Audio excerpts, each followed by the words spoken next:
ఈ స్థితిలోనికి రాకుండా ఉంటే ఈ వార్త ద్వారా అయినా యేసుక్రీస్తు ప్రభువారిని ఎరగాలని కోరుతున్నాం.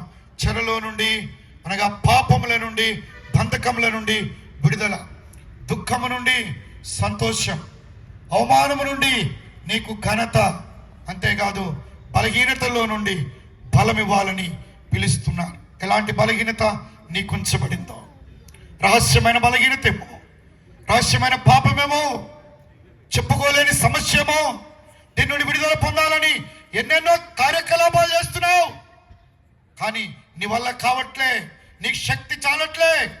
యేసుక్రీస్తు ప్రభు దగ్గరికి రా. కాబట్టి ఆ సంతోషం కొరకే ప్రభు దగ్గరికి రా.